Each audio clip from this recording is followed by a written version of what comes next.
Well, good evening, everyone.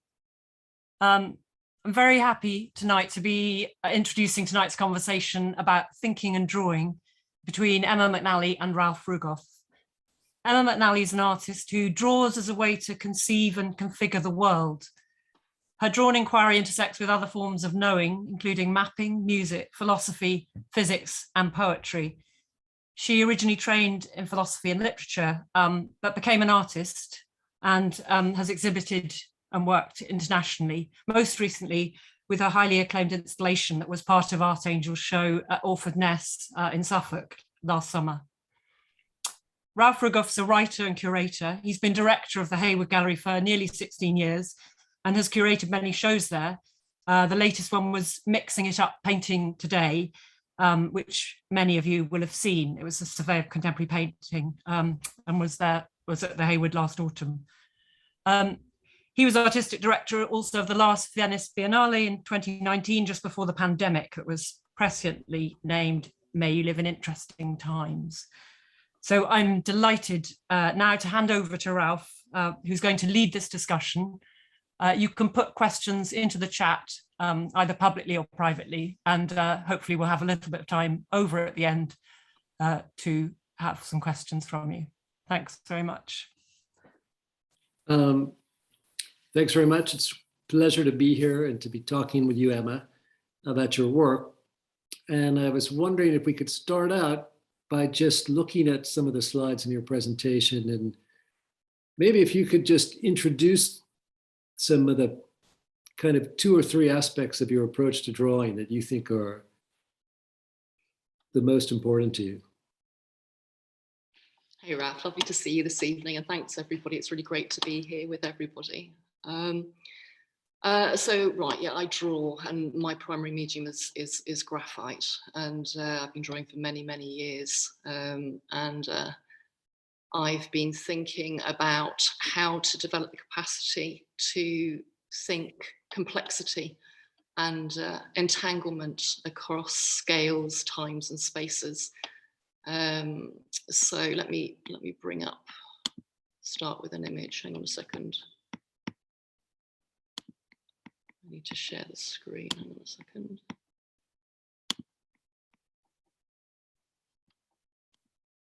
Right, are we okay? Can we see that? Yeah. Okay, so this drawing goes straight into the midst of what I'm thinking about, really. It's a drawing that is trying to think about complexity. So what's going on is that I've taken the sheet of the paper, which is already a set of problems. It's rectangular, it's flat, it's bordered. There are choices to be made immediately about what's brought into the space of the drawing and what's left out of the space of the drawing. So what I'm trying to do is disrupt all of the ways in which the framed bordered plane of the paper is already trying to prevent states that create the conditions for complexity. So what I'm trying to do here is drum up complex rhythms, and I'm trying to bring as much information into play within the space of the paper. I'm trying to think about doing this rhythmically, so that mark making is made under a sort of process of erasure. So in one hand I have a pencil, and in the other hand I have sandpapers or sanding machines or erasers, and I'm pretty much working concurrently with mark making and scruffing, scuffing, troubling, erasing, sanding, mulching, messing, all of the information I'm putting down. And this sort of allows me to bring elements from very different sorts of spaces and realms into relation. So information that could be suggestive of cartographies or could be suggestive of electronics or suggestive of data or suggestive of weather shoals or flocks or the cellular or the stars, can all be somehow brought into these sorts of tangles of information where things are in a state of flow. These drawings are called the Choral Field series, and they're an ongoing series. The first 6 I made for the Hayward Gallery, the exhibition Mirror City a few years back. So these are 12 altogether. They're the first 6 I did for Mirror City, plus another 6. Yeah, I'm thinking about this idea of fields and the way fields cross all categories. They cross field, the fields of mathematics or of electronics or quantum fields or gravitational fields or the bounded field of land or fields of study, regions of activity. All of these things, this word field covers everything.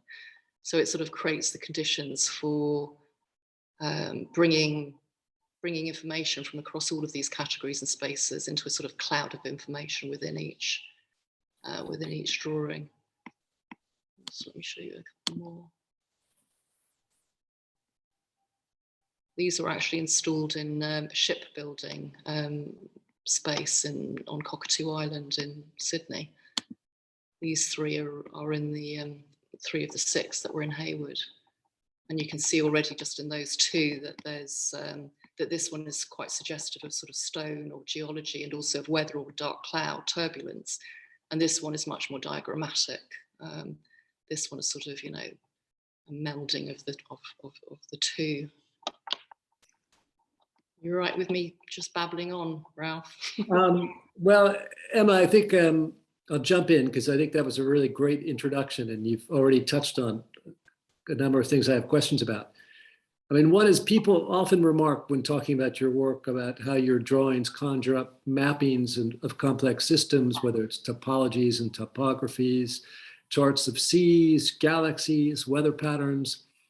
But I think perhaps foremost for me is that they convey a sense of movement and change and that they delineate fields of uncertainties, of things that feel undefined and unstable.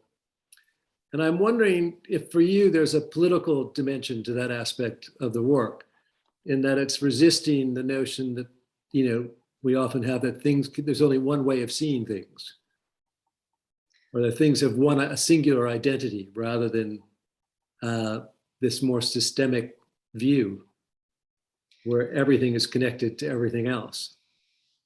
Yeah, that goes to the heart of things, really. Years ago, I studied political philosophy, and I was very deeply preoccupied with thinking about the relationship between doubt and certainty, and the ways in which ways of thinking that were written in order to create the conditions for certainties and for mastery and authority and for power. To create the conditions to orientate ourselves and to moor ourselves and to be able to find our ways with confidence and authority, were very much built on troubling notions of what has to be excluded in order to create those certainties. So obviously cartography is completely built on the idea of mastering the territory. It's built on the idea of terra nullius, as sort of just rolling up and thinking that the space and the place is available to be inscribed upon and to be shaped and formed and mastered.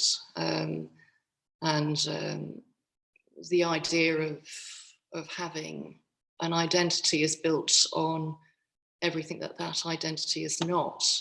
The whole history of philosophy is built on the idea of the one, the unit, the subject, the individual, the rational.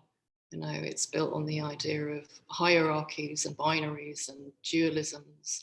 It's built on the idea of separating out the object and the subject, and you know, all of these ways then of mapping those sorts of spaces are smuggle in point of view, you know, perspective, and you know, the word important is actually comes from the word portare, which means to carry in. So what is important? What's carried into the zone of the rectangle of the drawing? You know, what is considered of worth? You know, what matters? You know, so I'm you know, it's for me a deeply political question to trouble that idea of what is kept outside the border and what is brought into the border. Well, and your works always go right to over the border, as it were. I mean, they flow up to you never feel that what you're looking at ends right where the frame ends. I mean, there's a sense that they make you think of what might lie outside the border. And maybe in talking about things like topologies and topographies, people don't emphasize enough the subversive aspect of it. That if a map is really about trying to fix down points and territories, by creating these kind of maps that suggest movement and change, that opens the door to a very different kind of relationship to space. And also, yeah, as you're saying, identity. I mean, I was fascinated by the fact that Leonardo da Vinci, Vladimir Ilyich Lenin, and the ecologist Barry Commoner all have said that everything is connected to everything else. And if you have that kind of belief, then in a way, there's no more single atomistic subject. And I think that's something for me that always comes across in your work.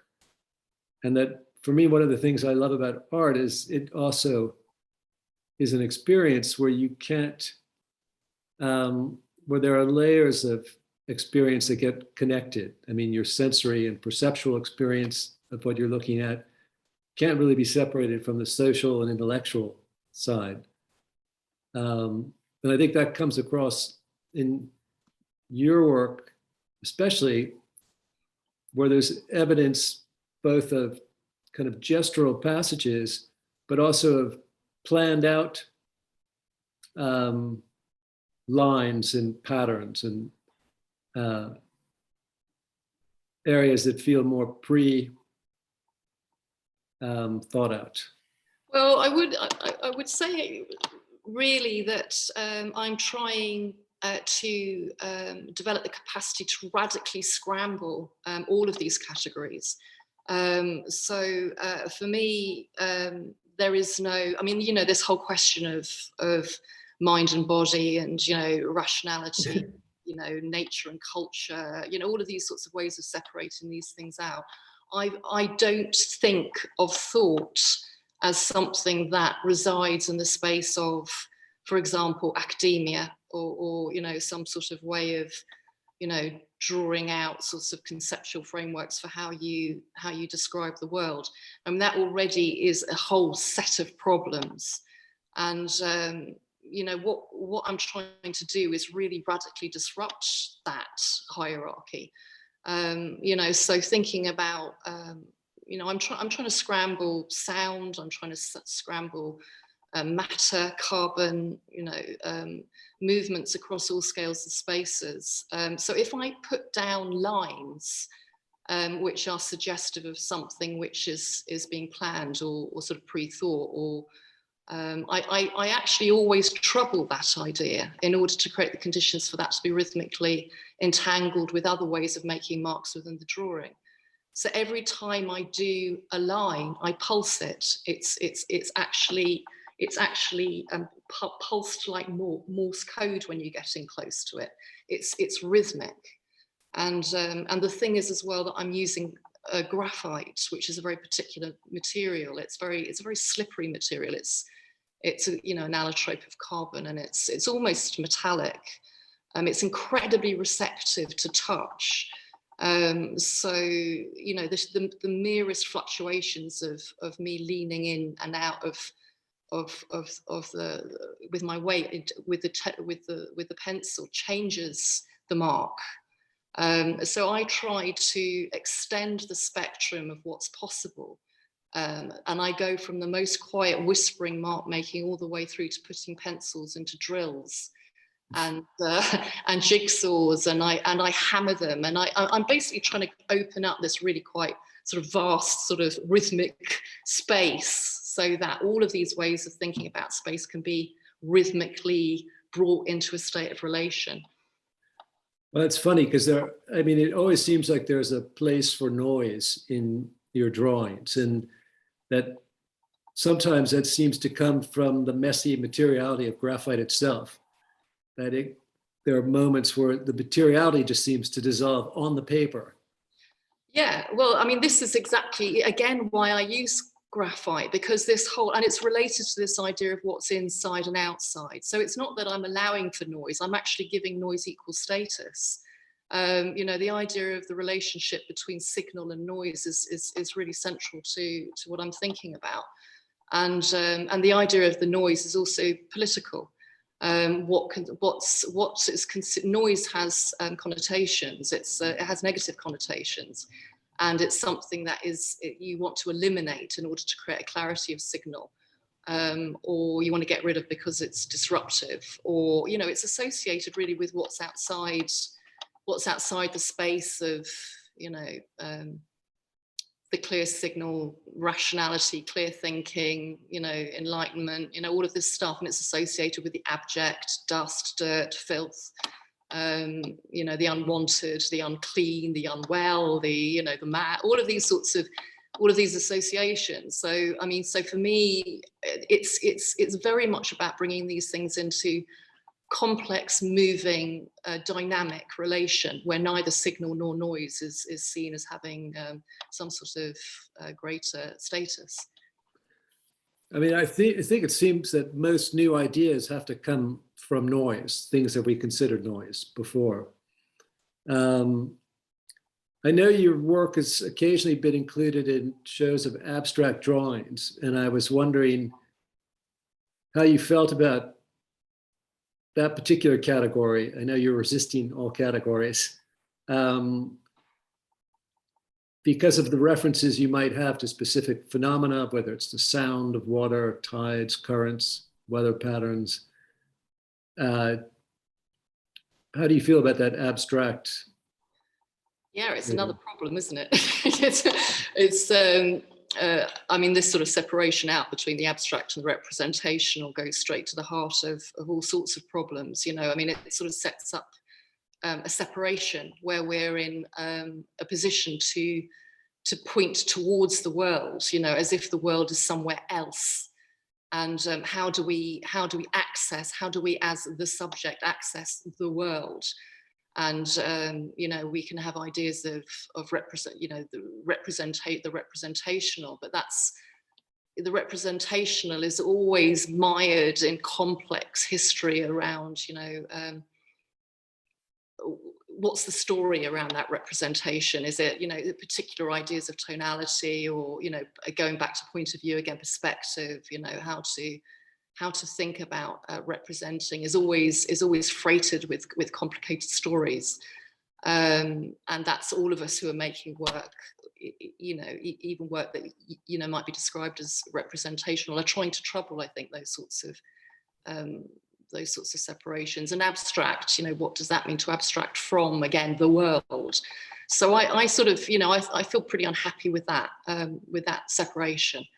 And the way I'm trying to think is more rhythmic. It's to do with, you know, trying to create the conditions for resilience around sort of radical uncertainty, and to create the conditions for a resilience around indeterminacy, you know, where things are in a state of complex choreography and complex relationality, which is in a constant state of dynamic flow.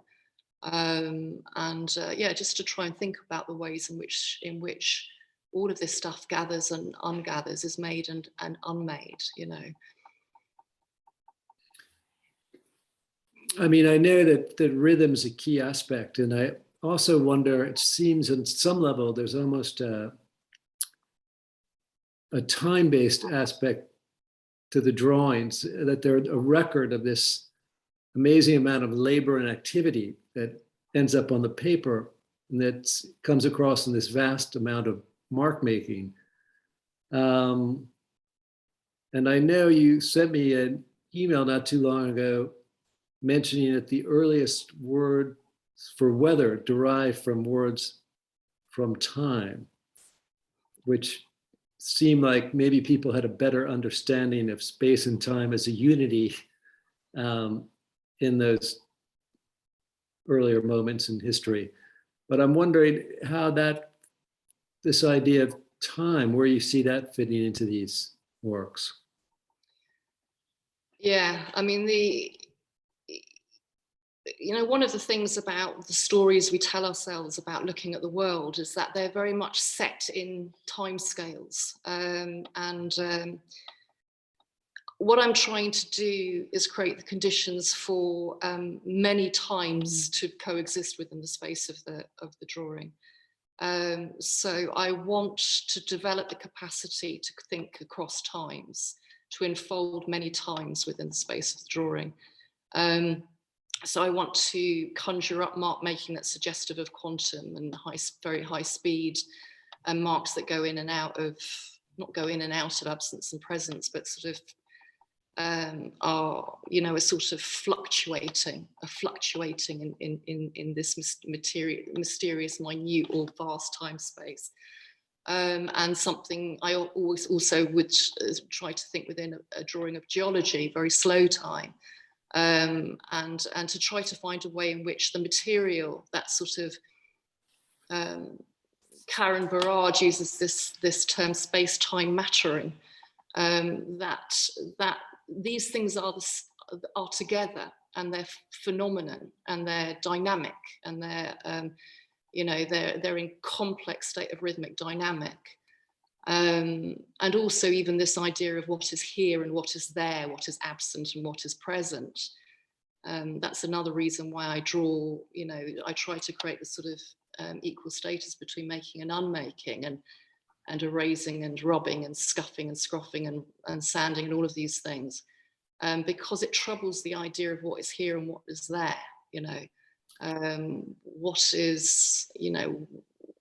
What is a particle, what is a wave, what is, all of these sorts of things. And I feel like all of the sort of most violent categories in the history of thinking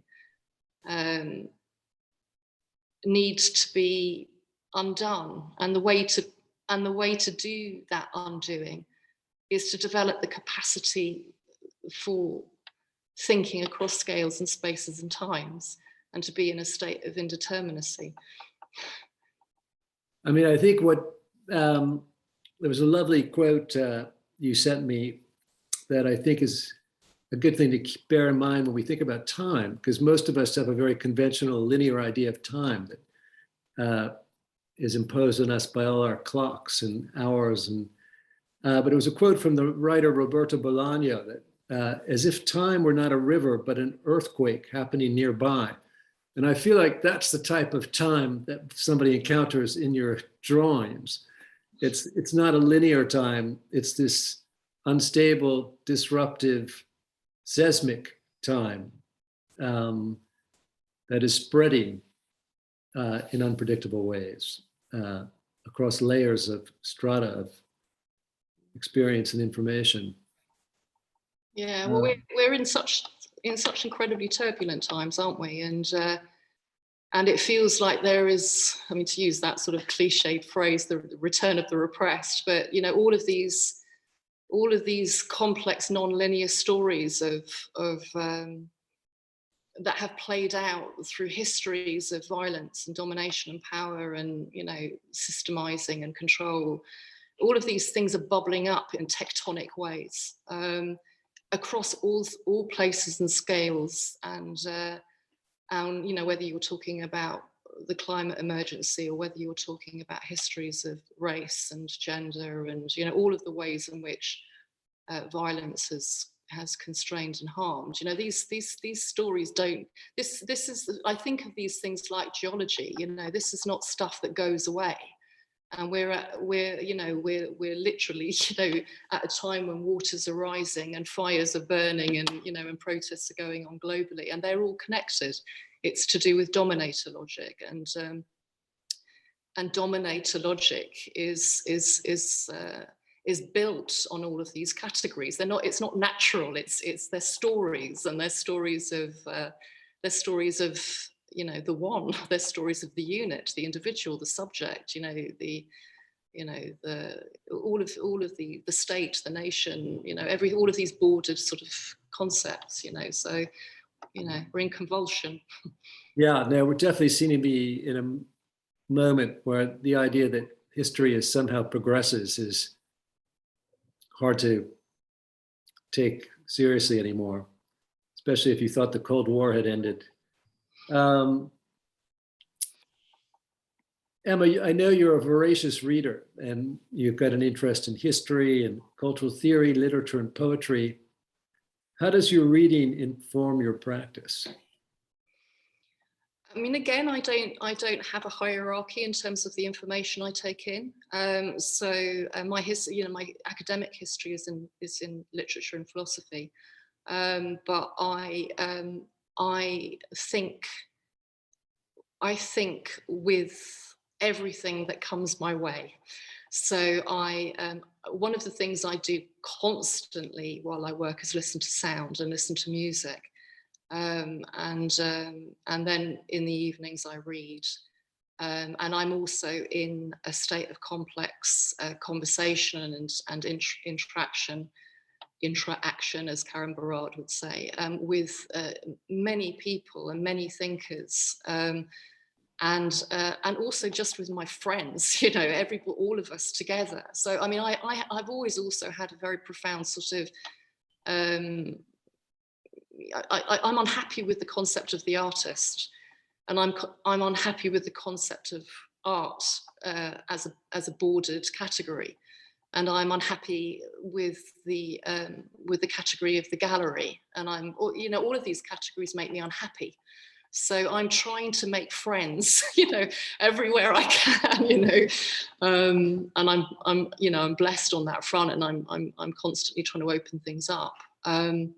So, at the moment, just at this precise moment, I've been reading a lot Fred Moten, and I've been reading Karen Barad, and I've been reading some Toni Morrison and some Rilke. So a bit of a mashup. Yeah. Is there something, I mean, what is it about drawing, do you think, that lends itself as a tool to thinking? Is it the fact that it can be used for more schematic rendering that has a kind of diagrammatic aspect to it? Is it the immediacy of drawing? All of that, yeah.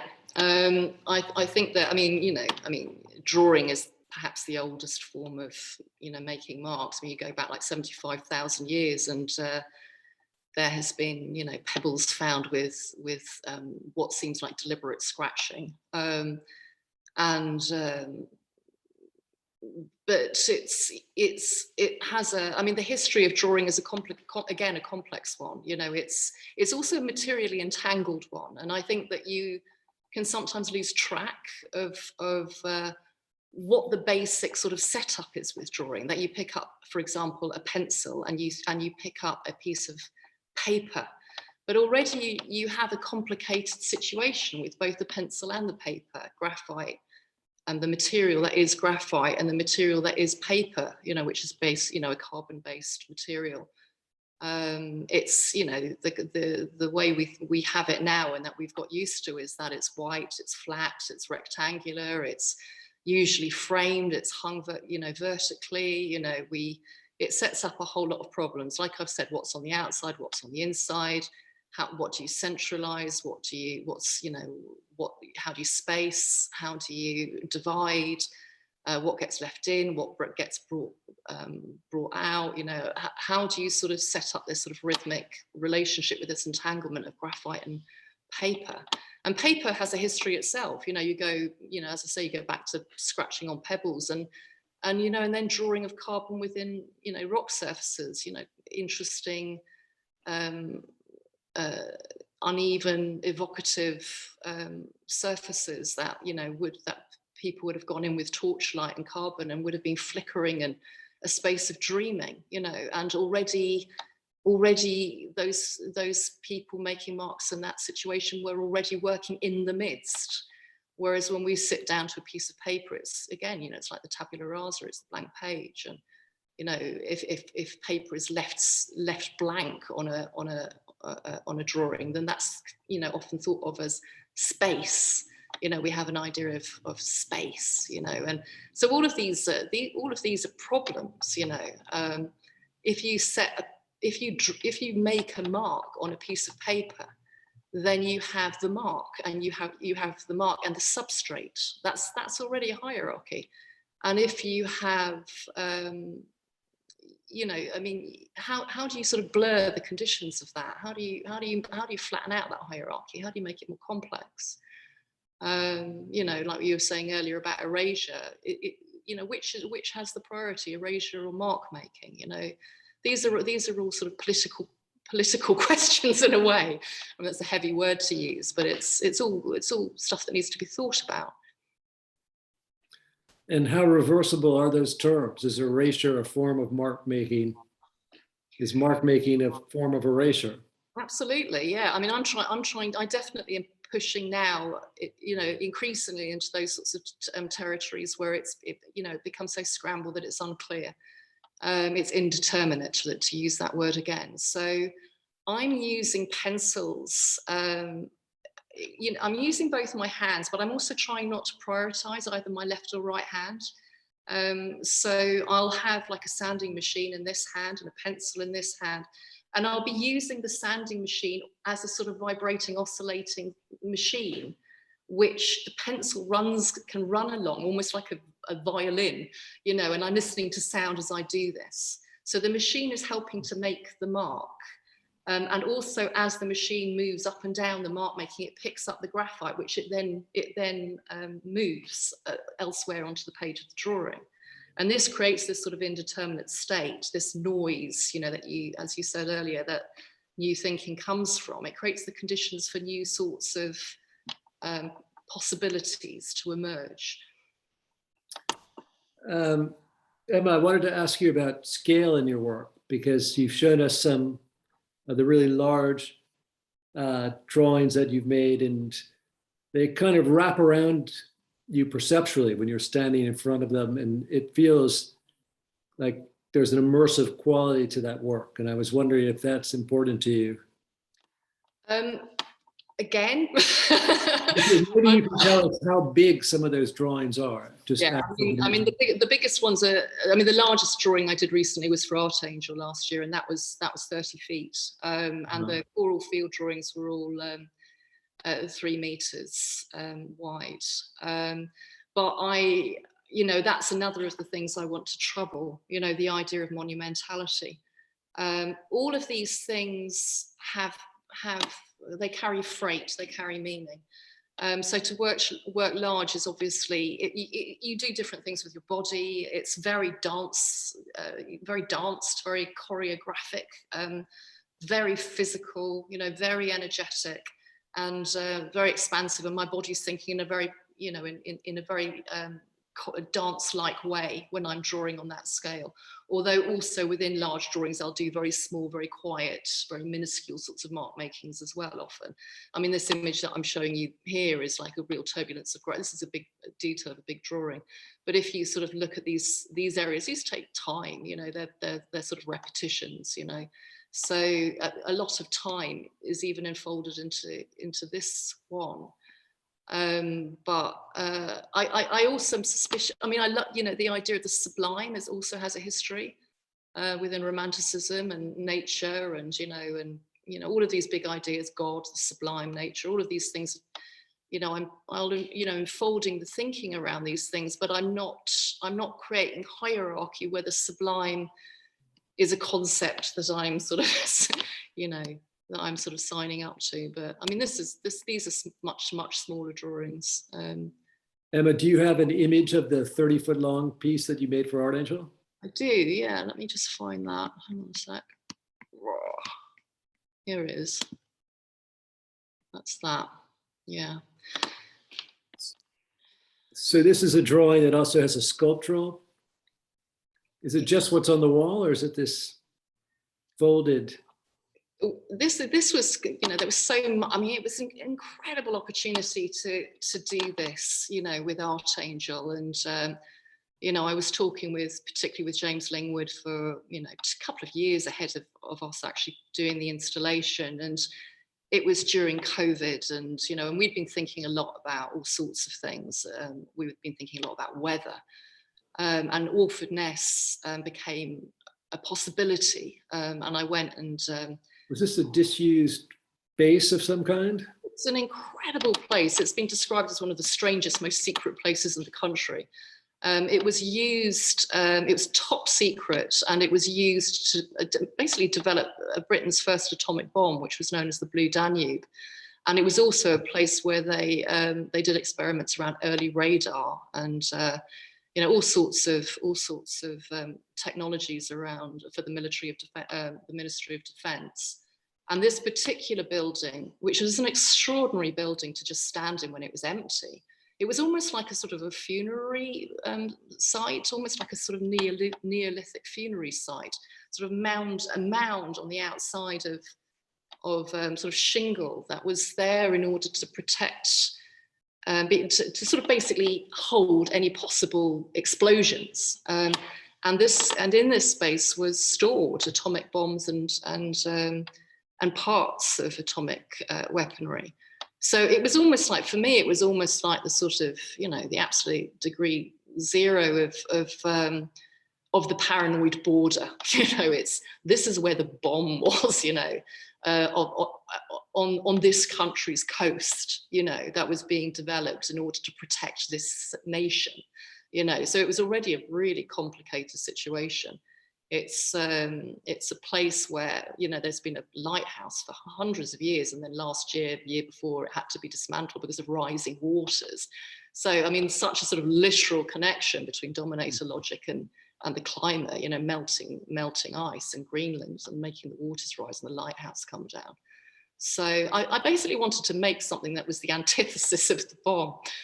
And I thought very, very deeply, thought with James and thought with the place over those couple of years. I read it and thought extensively about Orford Ness, and also about the nuclear, you know, the atomic, the bomb, you know.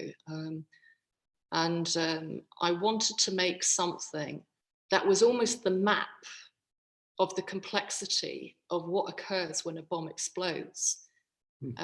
So it was almost like the antithesis. It was the map of the entanglement that sort of puts a mockery of, you know, of the bomb and of the border, you know, where the waters are rising. And it, you know, I was thinking about the way this particular molecule, carbon-14, which is released by nuclear testing, has distributed through the whole carbon cycle and has been found in DNA in creatures in the Mariana Trench. You know, it's a map of how complex we are, you know, the level of complexity of our entanglement. And, you know, and if you go in close to the drawing, you can see information that's suggestive of the cellular, of, you know, the quantum, of land masses. Do you have a closer image? Let me have a look. They're quite dark, but can you see that? Yeah.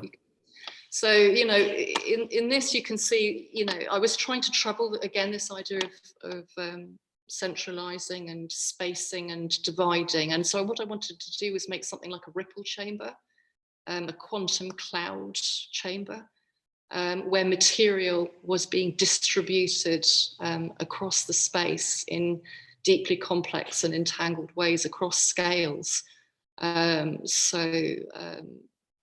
You know, if you go in, I haven't got one that's really, really close in, but if you go really close, you can see information that's suggestive of protein chains and cells and mitochondria and data and, you know, and quantum spin and, you know, and all of this sort of, just sort of this sort of turbulent flow of information. So it's very much a drawing that's about turbulence. And it was radically done under erasure.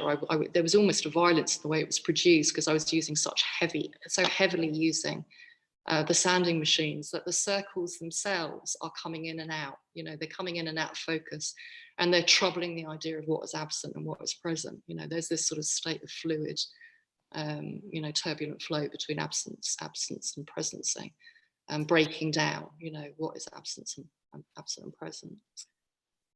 I mean, you never really, the space that you create in these drawings always seems somewhat on the shallow side, say, rather than creating illusions of great vistas or depths.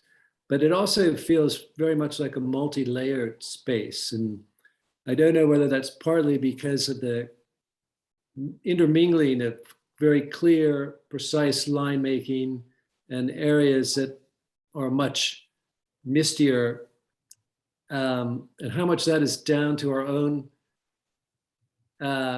photographic indoctrination, where we see anything blurry suggests a different spatial orientation compared to something that's sharp and in focus. Yeah, well, that's interesting, isn't it? Yeah, I mean, none of these areas are done as, oh, that is an area of mist, or that is an area of smoke, or that is an area of clarity and linearity. The whole thing is drummed up rhythmically, as I say. So the areas of darkness that emerge it's going back to the noise and signal thing. You know, this is matter that gets thrown up through the process of something being rhythmically and made and unmade.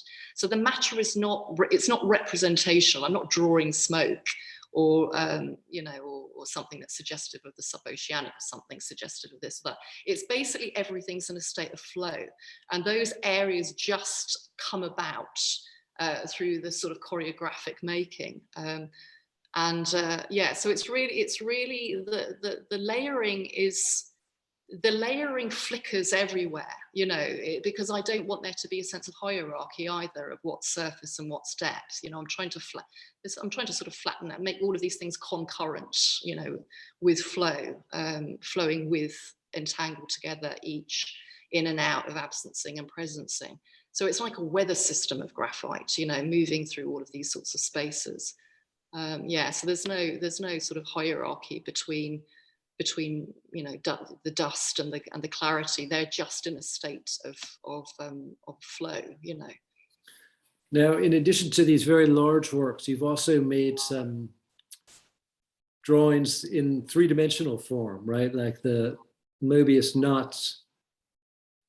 I wonder if you've got any slides of those. Yeah. Oh, great. Yeah, so that's going back to this question of absence of inside and outside, you know, because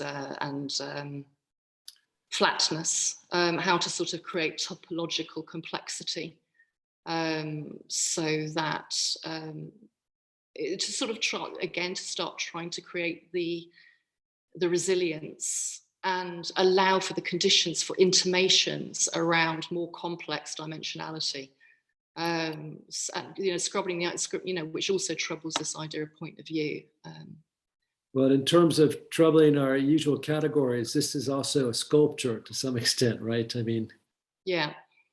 I think about these are sort of thoughts, really. I mean, I don't ever make anything, you know, that for them to be some sort of like art object. These are just sort of like points of thinking.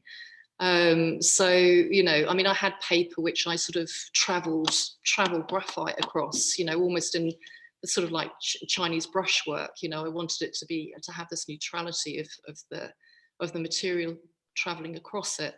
And then I twisted them and turned them. I mean, all of these words, twist, turn, loop, torque, braid, fugue, cleave, knot. These are all words I think of a lot. Spiraling, spinning, whirling, swirling.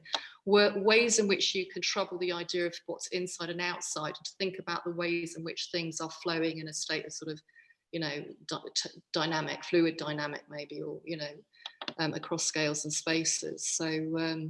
So yeah, so this is just moving towards thinking about these things, but I also want to trouble the idea of where they sit. So on this, it's sitting on a mirror, so it's reflecting. I wanted to think about that a little bit. But what I want to sort of move towards is actually having them hanging and turning. having them lit so that the movements set up complex interactions and interference patterns of shadow and light to again make chiaroscuro a sort of fluid chiaroscuro. You know, everything moving. And then maybe even to film them and to project back onto them, you know, film of their own image, to scramble again, what's here, what's there, what's absent, what's present, what's mediated. So all of these things, you know, what's sculpture, what's drawing. For me, these are all ways of thinking across spaces, and to trouble all of these notions. So yeah, sculpture and what is drawing and what is sculpture, that's definitely something I want to be troubling. Mm. I mean, one artist I sometimes think of in relationship to your work is Julie Maretto, who also is dealing with systems of quite complex systems, and whose work sometimes might look abstract, but is referencing, you know, say, global migration and displacement, meteorological systems, different kinds of fallout from globalization. Are there other artists who you feel, or artists who you feel an affinity with in terms of your approach? Certainly Julie, yeah. I mean, I feel real kinship with her work, and I've always looked at her work and felt my work to be in conversation and with what she's making. But I mean, I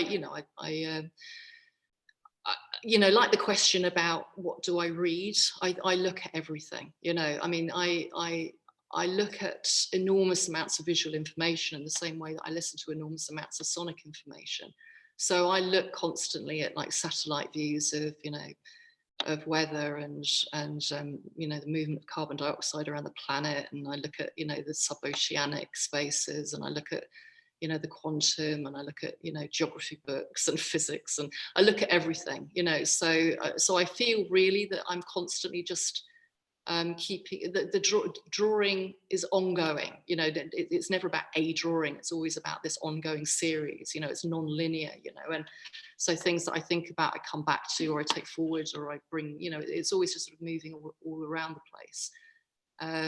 So yeah, I mean, I look at everything really. Do you feel when you're looking at your own work that you feel that some works are more successful than others? Or do you feel that each one is an experiment that has its own particular characteristics and can't be compared to?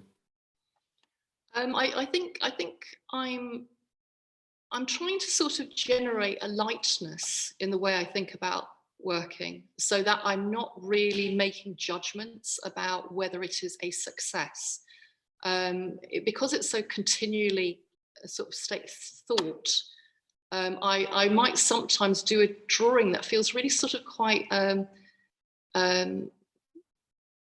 almost like stuff's not digested in it. It feels sort of cluttered up and weird and unsettling.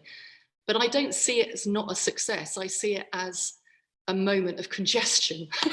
So, but there are other drawings which I can look at and feel a sense of flow, and that I haven't used any techniques to sort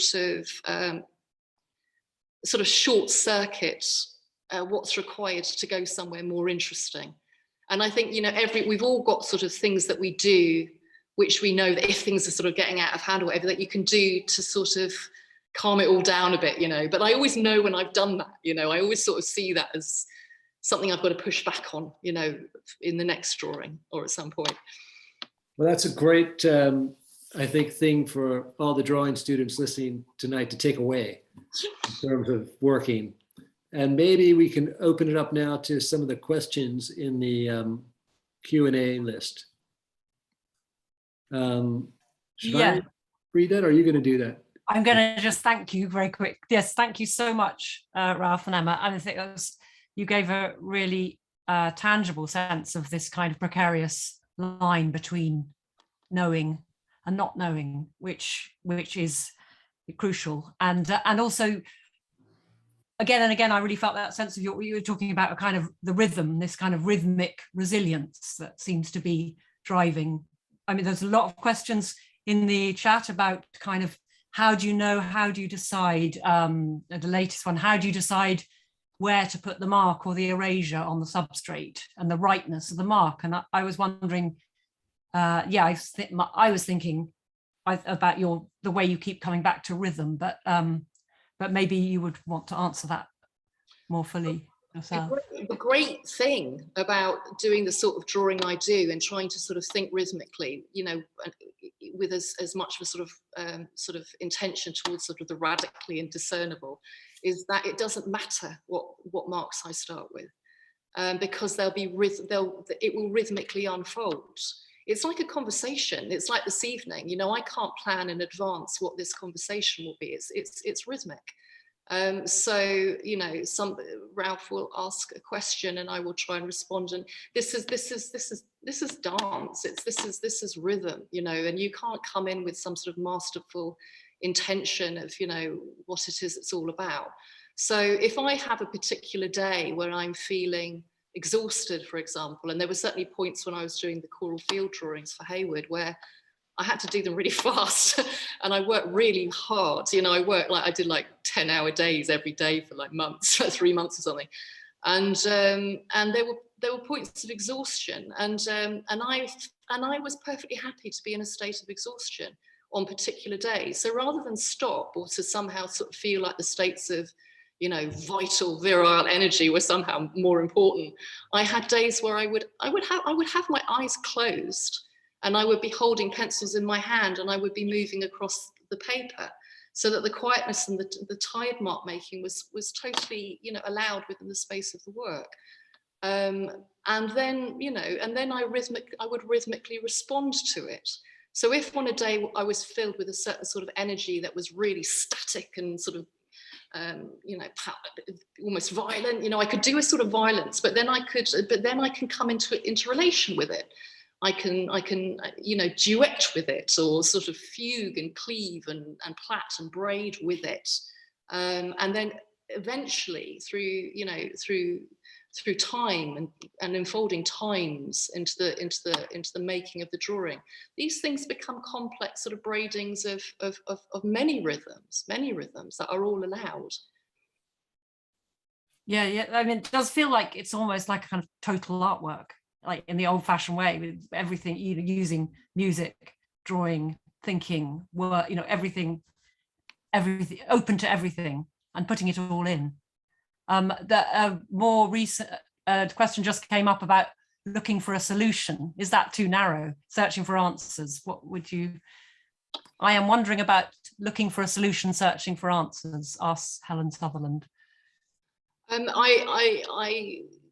I'm looking to develop the capacity to be in a state of rhythmic flow, and I'm trying to develop the capacity to undo my own selfhood and all of the stories that of that selfhood that constrain my capacity to think with and be attuned to what is not this selfhood. So I want to be in a state of flow, whether that is with, you know, others from radically different times and spaces and places and histories to my own, which is a political and an ethical intention. And also, you know, troubling these, you know, binaries, for example, of animate and inanimate, and, you know, nature, you know, this idea of nature as being somewhere else, you know, to try and find ways of being open to complex entanglements and attunements to what is not described even as animate, you know. So, you know, so it's not about, you know, trying to find a solution. It's trying to learn how to dance, you know. It's trying to learn how to sing, to be choral, you know, this word choral, which speaks of many voices, and it also speaks of choreo, dance, and it speaks of choro, which means place, chora, which is outside the city gates. You know, it's ways to develop capacity for all of these things.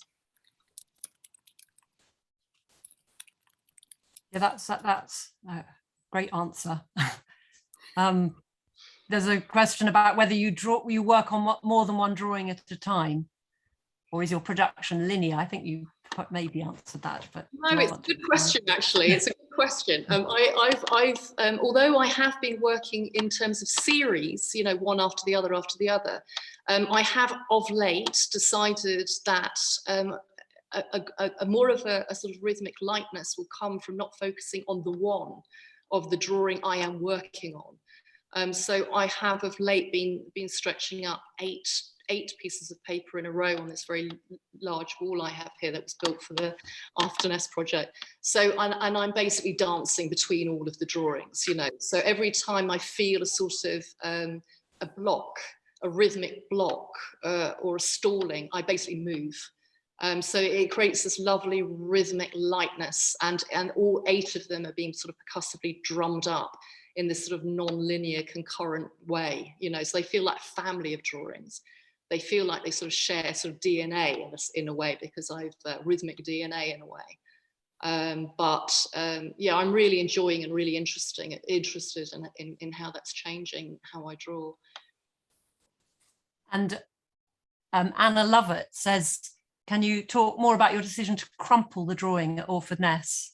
Was this a response to the site, or was it something you'd done with other drawings? And what did the 3-dimensionality bring to the work? Hi, Anna. Yeah, the crumpling was to do with troubling, further troubling ways of orientating.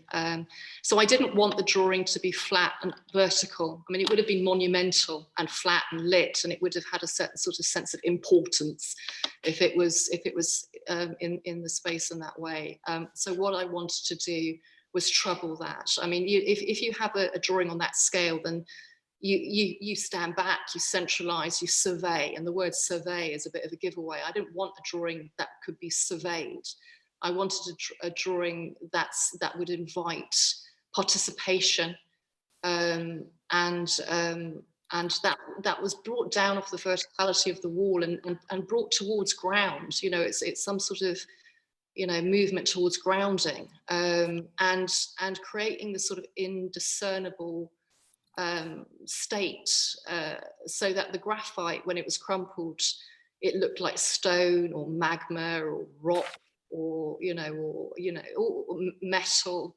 It looked like some derelict bit of war equipment or some discarded map, or it could have been any sort of thing. And also it almost felt like it had grown there. It almost felt like it was somewhere between being animate and inanimate, so that when you went into the space, it almost felt like it was breathing in there. And people could pick up torches and move in and explore it almost. I was wanting it almost to be like going into a cave and looking across the surface of the cave wall, but also like children going towards rock pools, that sense of moving in and looking, and that every time with the movement of whoever was looking around the drawing changed, because, you know, it sort of scrambled, you know, the separation between artwork and the person engaging, you know. So this, and also just this very physical thing of coming in and leaning down, you know, it's not the same as standing back and surveying, you know. So, you know, again, just troubling all of those sorts of things. And it also felt like a real letting go, because a further letting go, which felt rhythmically necessary, that I did the drawing with all the care, as if it could be in a gallery and lit. So I tried to do it so that the whole thing was what I could make it. But then I had to crumple it up, you know, with these 2 lovely people, George and Hoggy, who worked with me in the space, and we crumpled it together, and it felt rhythmically like an important step. Yeah, I think, yeah, definitely looking even on a screen, there's definitely this feeling of moving in your work somehow between the cave and the night sky, the kind of immensity, and then the kind of the dream space of the cave that you talked about.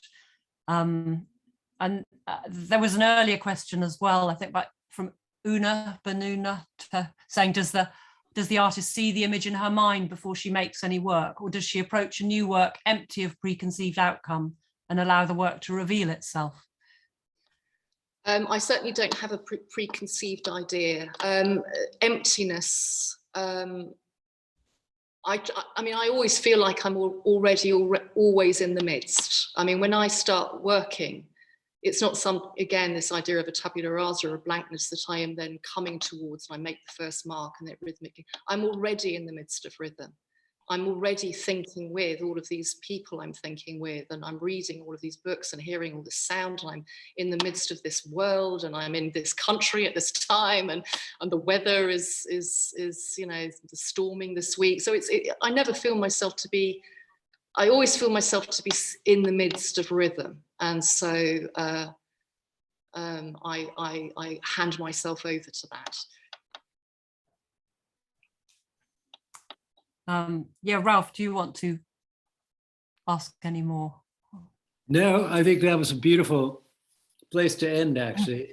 Being in the midst of rhythm, especially with the stormy week we're having. Yes.